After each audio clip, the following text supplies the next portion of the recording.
Hello, everyone. Welcome. And in this podcast episode, I will be talking about conflicts. And conflicts are part of our life. Conflicts show up in every day, every hour, potentially.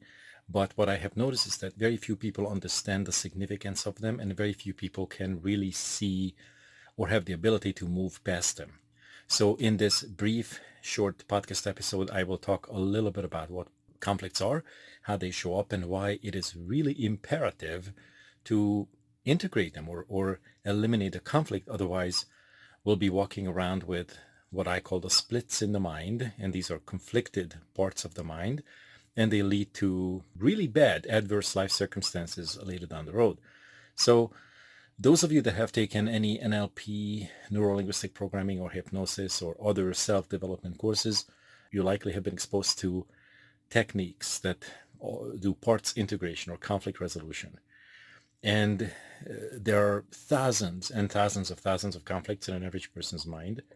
And the way they show up is really interesting because most people don't even know they have these conflicts, and most people don't even know that they are supposed to integrate them or fix them or eliminate the conflicts. Because if we don't, then life turns into an absolute chaos and disaster. So on an everyday level, conflicts arise several times a day.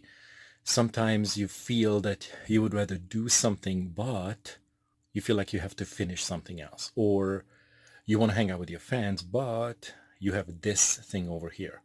You would rather take a week off, but you have a project. So anytime you say to yourself that I want something, or I desire something, or I would rather focus on this, but whenever there's a but, there's a conflict, right? And, for some conflicts, it's enough to just make a priority list, use some conscious effort, follow some of the everyday examples that some of the leaders and some of the trainers offer. But a lot of our conflicts are way deeper than what meets the eye. And a lot of our conflicts go like 20,000 layers deep in the unconscious.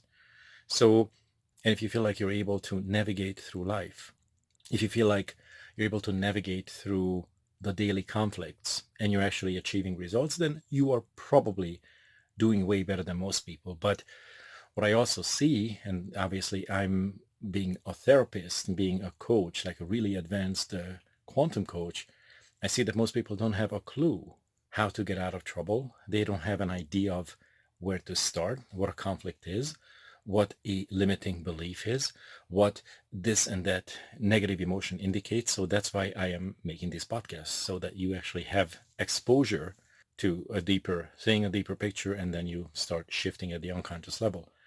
So those of you that really want to claim a good life, the reason why you can't move forward is because you have these conflicts, all right? So the reason why life seems difficult for most people is because there are these unconscious conflicts. And as long as those conflicts are there at the unconscious level, it will feel like a brick wall. It will feel like, like a ceiling, something that you cannot actually cross because it seems like a real barrier. But all it really is just a bunch of different thoughts and a bunch of different beliefs tied together. The other day, I spoke with a young man, and he said, I don't feel well. I really want to be confident. I really want to have my life under control. But even when I ask for help, I feel like a failure. Very common story. Most people have it. But it is our job to actually start working on our own perception of failure. Now, there's hundreds of flavors of it, so don't fool yourself for a minute thinking that you're going to do a quick technique and it's going to be gone, because failure is one of those concepts, self-concepts as well, that if you don't know how to integrate, it will pop up in your life over and over again. So everyone probably does feel like a failure every now and then. Everybody probably has the fear of failure. And the only reason why this conflict exists is because we have unresolved stories from the past. And many of these stories are actually from past lives.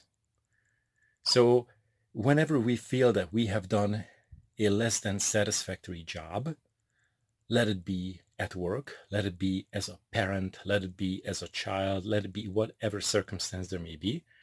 And if we ended up perceiving which is our own internal interpretation and the way we remember things, so we ended up perceiving that we had failed, we will carry that perception. We will carry that perception of failure, and we will continue to fear failure in the future.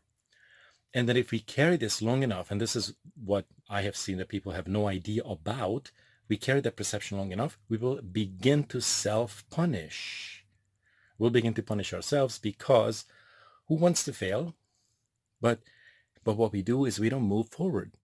What we do is we shut down. Fearing failure is sort of a natural thing, but you have to learn the techniques how to let it go. Because that fear is driven by the ego. That fear has the power to either propel you into movement, into motion, or has the power to stop you in your tracks. Now, even those that push through the fear, they install a mask of the fearless, which is a good idea. But if they don't integrate it, they will carry the conflict and they will eventually create failure.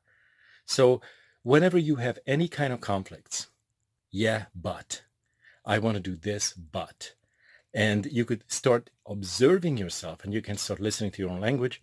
If you don't learn how to integrate these conflicts and what to make of them, the conflicts actually become so dominant that they could actually create physical pain.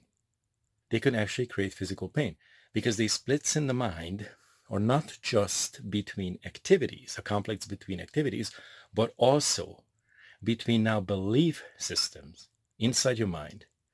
Or there's a part of you that believes that you can do and you should do because technically and logically you have the talent. But another part of you believes that you shouldn't even try because who's going to pay attention anyway? Because who's going to buy from you anyway? Because whatever reason you give it, right? All of those are your limiting beliefs. And people have thousands and thousands and thousands of limiting beliefs. And the problem with these limiting beliefs is that once they start splitting and once they start conflicting at the unconscious level, they will feel very strangely natural. You will not have a way out without the proper training. And then they will be giving you physical pain and emotional pain and a lot of frustration. For example, every time you feel frustrated, that's emotional pain, right? And then you do that long enough, and it will start showing up in your physical health. So these are those splits in the mind. These are those conflicts that people don't even realize that cause their life circumstances and also their health issues and money issues. For example, another conflict, very common. Most people would like to make good money. And it could be 6 figures, could be 7 figures, 8 figures, whatever good money means. But here's the but. The but, you feel guilty for charging. You feel guilty deep down. Your ego might say, oh, no, I don't feel guilty. I'm comfortable. Yeah. Talk to me for 5 minutes. I'll show you how deep this stuff goes. And you really deep down have thousands of layers of guilt. And that's the thing about self-development is that if you don't do any self-development, you're going to be in pain or probably in that lack of conscious state. You're not going to know what's really going on.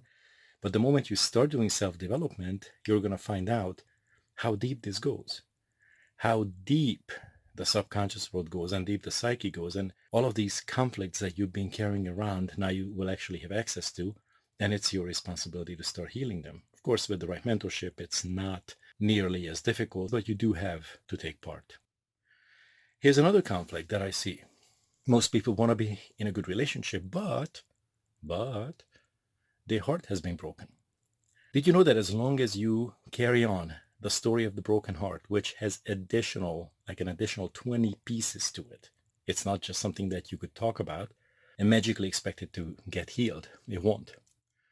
But that's the problem with a lot of relationships today is that they hop from one broken-hearted relationship into another, hoping and expecting that this next person will somehow magically will treat them right.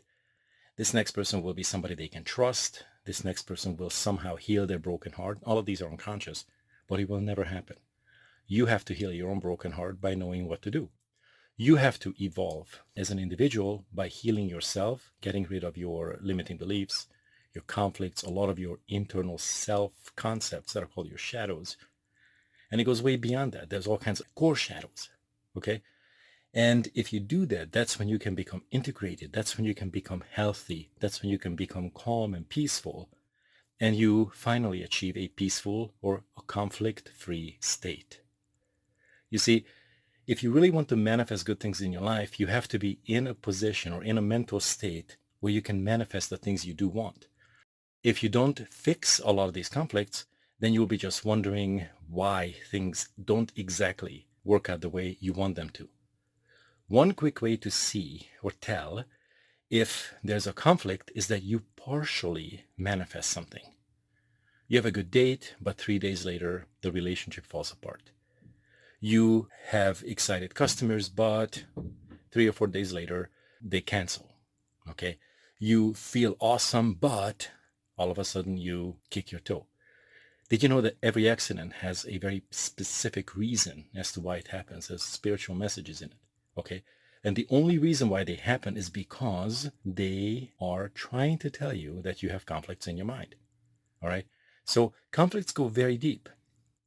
Another conflict is people want to be saved. Okay? And hey, help me, discover me, save me. I'm talented, I'm wonderful, I'm lovely. But there's a rebellious, wounded underside, an undertone to them, unhealed stories, of course, that pushes away help when help shows up. So if this is you, you need to start monitoring your behavior and start seeing how you want one thing, but you sabotage it, you cancel it because of your internal conflicts. So every time you now catch yourself saying or thinking, but you realize that there's a conflict and there are techniques for that, you are supposed to learn and apply these techniques, and you're supposed to grow above this conflicted state, which, by the way, life is about discovering new conflicts and getting above them, getting beyond them. Cool? So guys, hope this was helpful. I'd like you to go ahead and subscribe and share. There's many additional episodes that I share and I talk about how the subconscious mind rules your world and creates the manifestation whether you want that or not. And I would also like you to leave a review. So thanks for tuning in, and we'll catch you guys next week. Cheers.